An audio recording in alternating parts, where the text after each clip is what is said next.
साथियों नमस्कार। आप देख रहे हैं टिप्स सिविल सर्विसेज। प्रकृति अपना समय बदलती है, प्रकृति अपना चक्र बदलती है, सभ्यताओं की दिशाएं भी बदलती हैं, सभ्यताओं का पहिया भी बदलता है।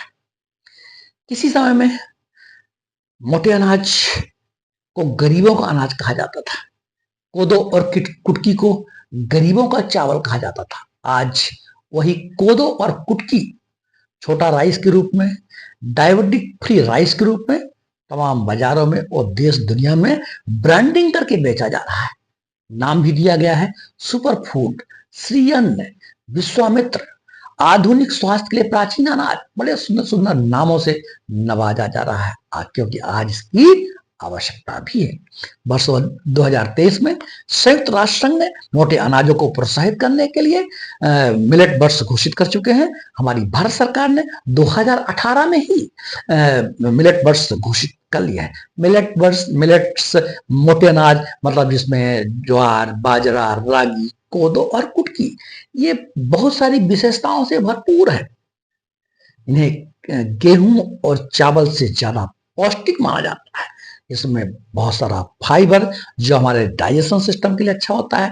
ऐसा कहते हैं कि जो कोदो और कुटकी है ये ग्लूटेन फ्री है। ग्लूटेन फ्री मतलब जो ग्लूटीन से जो डायबिटीज, शर्करा का स्तर बढ़ जाता है, उनसे भी फ्री है। तो ये उनके लिए प्रिस्क्राइब किया जाता है। जो डायबिटीज के पेशेंट हैं उनके लिए भी कोदो और कुटकी का को बढ़ावा देने के लिए, उनको इसका उपयोग करने के लिए स्वास्थ्य विशेषज्ञों द्वारा इसकी बात कही जाती है।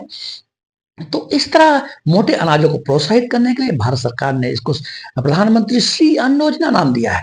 मध्य प्रदेश सरकार ने रानी दुर्गावती श्री अन्न योजना नाम दिया है। इसको मैक्सिमम सपोर्ट प्राइस, जिसे आप एमएसपी कहते हैं, उसमें शामिल किया गया है। हमारी जो पीडीएस सिस्टम है, पब्लिक डिस्ट्रीब्यूशन सिस्टम, सार्वजनिक वितरण प्रणाली, उपभोक्ता भंडारों में भी से वहां वितरण कराने की बात की गई है।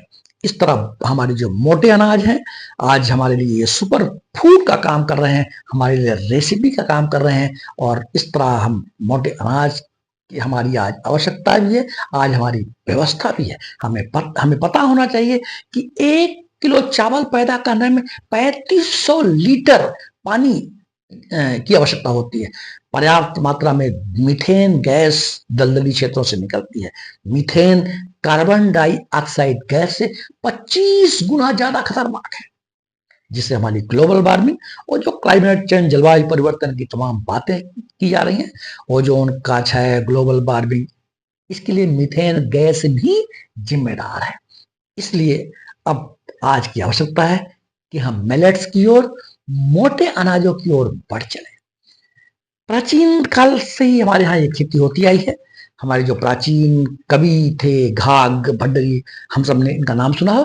कैसे इसकी खेती की जाती थी, खेती करने का तरीका भी सुझा था, उसको हम आपसे शेयर करते हैं। उन्होंने कहा था कि एक एक कदम पर बाजरा, ध्यान से सुनिएगा, एक एक कदम पर बाजरा, मेढक जितनी कूद दूरी में बोए ज्वार, तो घर घर का कोठिला अन्न से भर जाए, है ना। तो ये हमको ये ऐसा इसका मतलब है कि प्राचीन काल से ये खेती हमारे यहाँ होती आई है और खेती करने के तरीके भी बताए गए हैं। इस तरह हम पुनः मिलेट्स की ओर, मोटे अनाज की ओर, श्री अन्न की ओर हम बढ़ना आज हमारी आवश्यकता बन गई है। जय हिंद।